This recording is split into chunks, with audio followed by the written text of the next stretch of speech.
Okay, here's a quick look at one of my collections, and it's of the Prince of Persia on the Super Nintendo. This is released by Konami. You would have seen by now, which I would have uploaded. I did a video on Prince of Persia: The Forgotten Sands, or for the Xbox 360, which is backward compatible on the Xbox One and Series X. And I just did a video after that showing you my other collection on the Prince of Persia games on the PS3, which would have had the Prince of Persia HD trilogy collection on the PS3.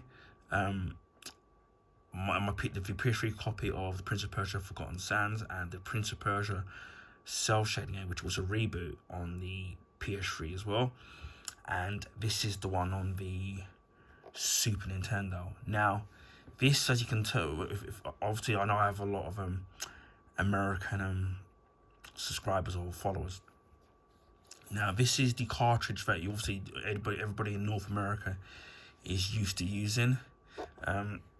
By comparison, this is the cartridges that we use in the UK. You can see that they're, I'm gonna put them side by side, that they look very different in terms of just gonna zoom out a little bit. Yeah, if you and you can tell in the design that they're very different. The UK Super Nintendo cartridges are look exactly like the Super Famicom cartridges. Obviously, that's what the Japanese call for Super Nintendo, and obviously the American ones are, as you can see, are completely different.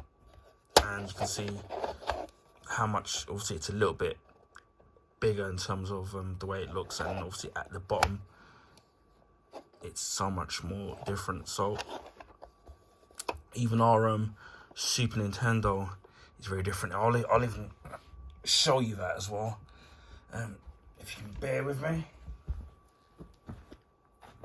As you can find it.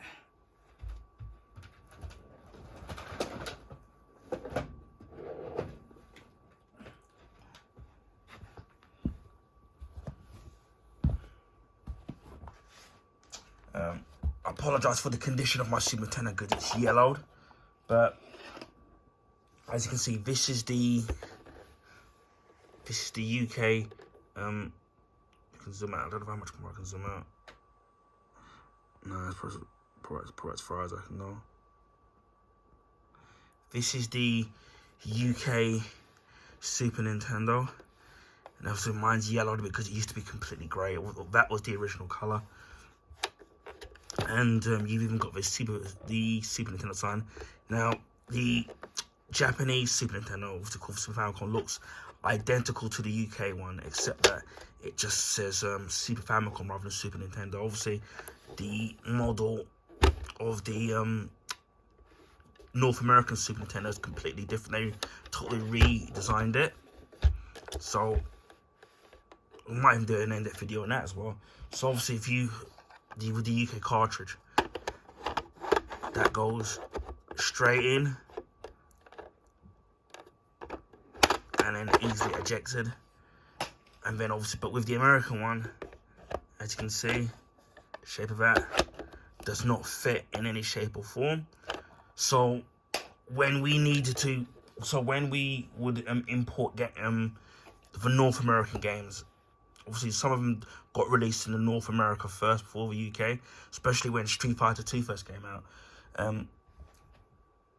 What you basically had to do is you had to get a adapter, and then what you would do is you would put the UK game at the back, and then you would put in the slot, and you would put the American copy on the top.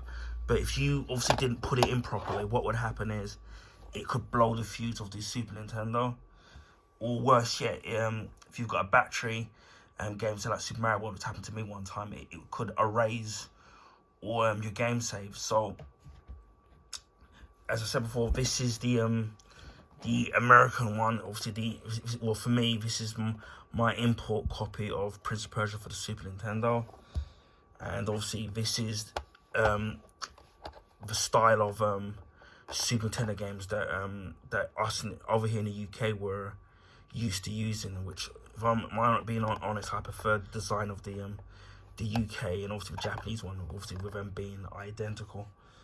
But yeah, that's Prince of Persia for the Super Nintendo, and this was also released by Konami. So anyway, I hope people enjoyed this video. Sorry to maybe have been a tiny bit too long. So I'll speak to you again in the next video. Bye for now.